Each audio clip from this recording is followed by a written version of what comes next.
Hey guys, King of Charmanders here, and today I bring to you the best melee gear to DRIFTSMELT. This video explores the best gear to DRIFTSMELT for melee users. As the title states, this is specifically for melee. I will cover ranged in a separate video. And here's a disclaimer, you do not need DRIFTSMELT gear to get far into the post-game. Don't feel like you're missing out. Play at your pace and enjoy the journey, because whether or not you want to go for these builds or not, it's going to take a long time. It's going to be really grindy. So sit back, relax, and grind so that you can get everything you need for your endgame DRIFTSMELT builds. Alright, let's jump right into it. And first we're going to start off with the lock-on gear analysis. As any piece of lock-on gear is a great option for DRIFTSMELTing. Lock-on is a pivotal skill for a melee player unless you are using full gyro mode. So some melee players are using full gyro mode, so you don't need lock-on. But regardless, it still is amazing. And here's the lock-on equipment as of the Vernal Invader.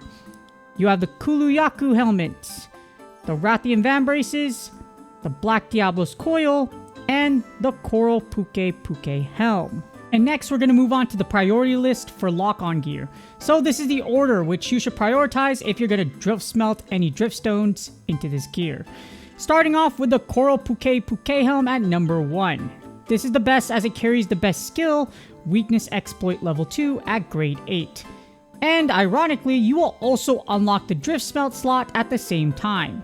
However, it's worthy to note that Coral Puke is a subspecies, so it is difficult to hunt outside of events. However, when you max it out to where you need it to get it to grade 8 to get the level 2 for Weakness Exploit, again, you get the DRIFTSMELT slot at the same time, so it's totally worth it. Next up, we have number 2, we have the Rathian Van Braces, and this can argue for number 1 as it gives burst level 2 at grade 6. Rathian Van Braces are incredibly powerful and one of my personal favorite pieces of gear.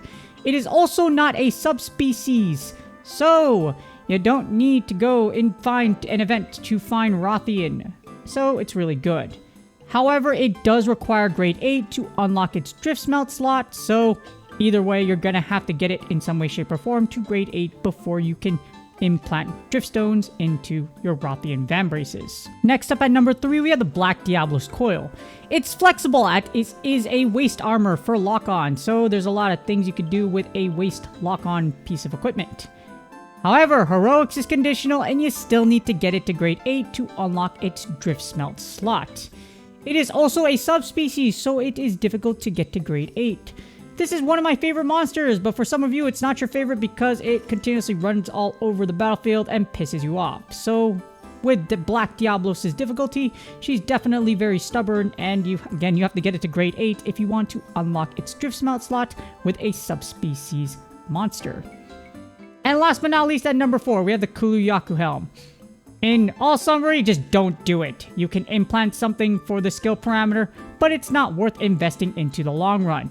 For the Kuluyaku helm, you have to get it to grade 8 to unlock its DRIFTSMELT slot. Don't do it.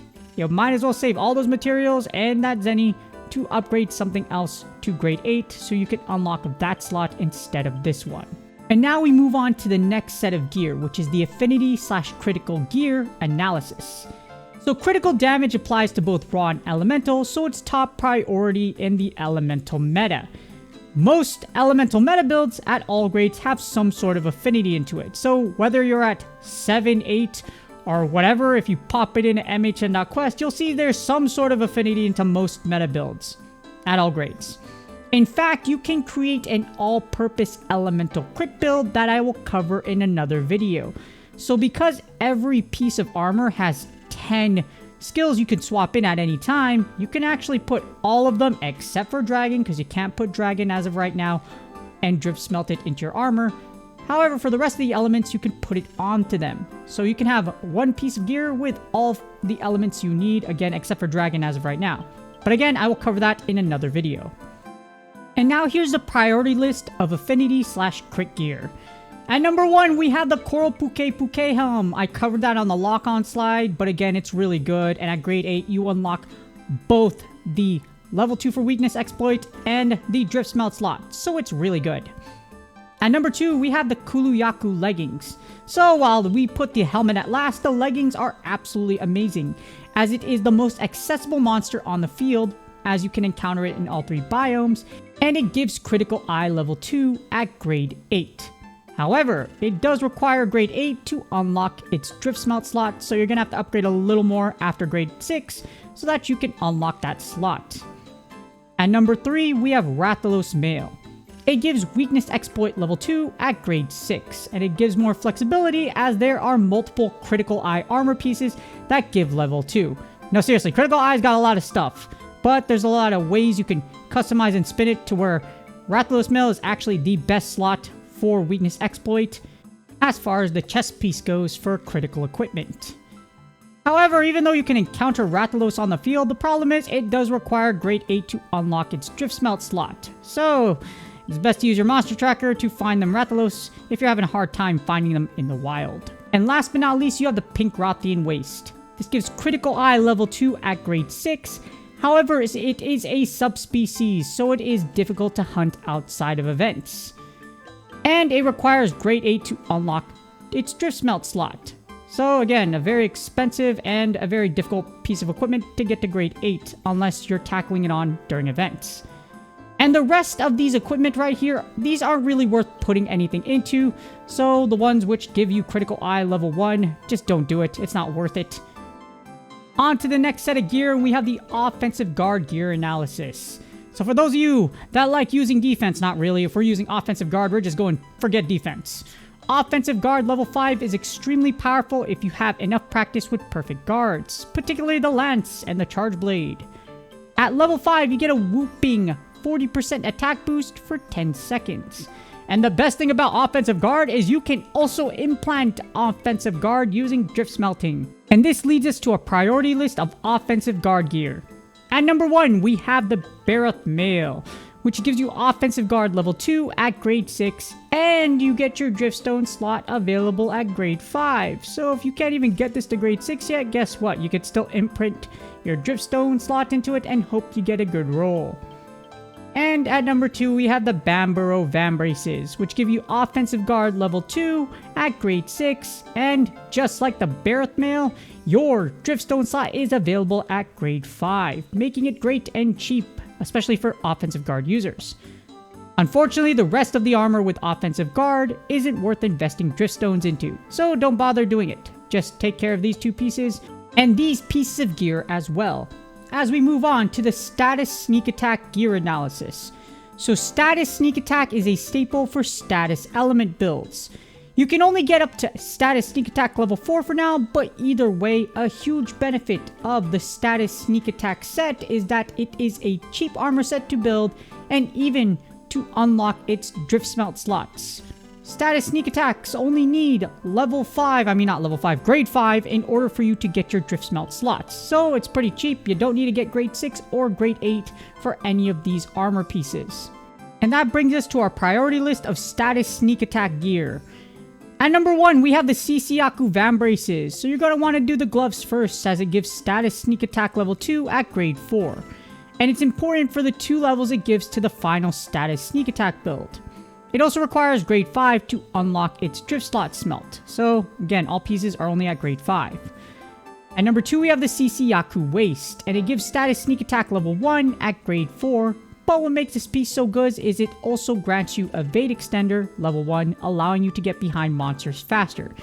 And as with all the other Sisiaku pieces, it only requires grade 5 to unlock your DRIFTSMELT slot. And last but not least, we have the Sisiaku Mail, which gives status sneak attack level 1 at grade 4. And it also gives Artful Dodger level 1, allowing for easier perfect evades. And again, requires grade 5 to unlock its DRIFTSMELT slot, making it pretty cheap. And last but not least, we have some honorable mentions. First, we have at number 1 the Azorathalos Vambraces. This gives critical boost level 2 at grade 6. But supplements crit builds with some extra damage. However, the problem is it requires grade 8 to unlock its DRIFTSMELT slot. In addition, it is a subspecies, so it's a lot of materials and a lot of pain for you to get its materials to unlock that DRIFTSMELT slot, so keep that in mind. And at number 2, we have the Black Diablos Helm. This gives Part Breaker level 2 at grade 6, which allows for easier part breaks. Problem is, just like at number 1, this is also a subspecies and it requires grade 8 to unlock its DRIFTSMELT slot. A Black Diablos is a Diablos in heat, and it's going to definitely try to run you over as it searches for its next partner. The good thing is, for the last piece we have on here for the honorable mentions, we have the Odo-Garen male, which isn't hard to find. And it gives critical eye level 2 at grade 6, and also gives bleeding resistance level 1 as an added bonus.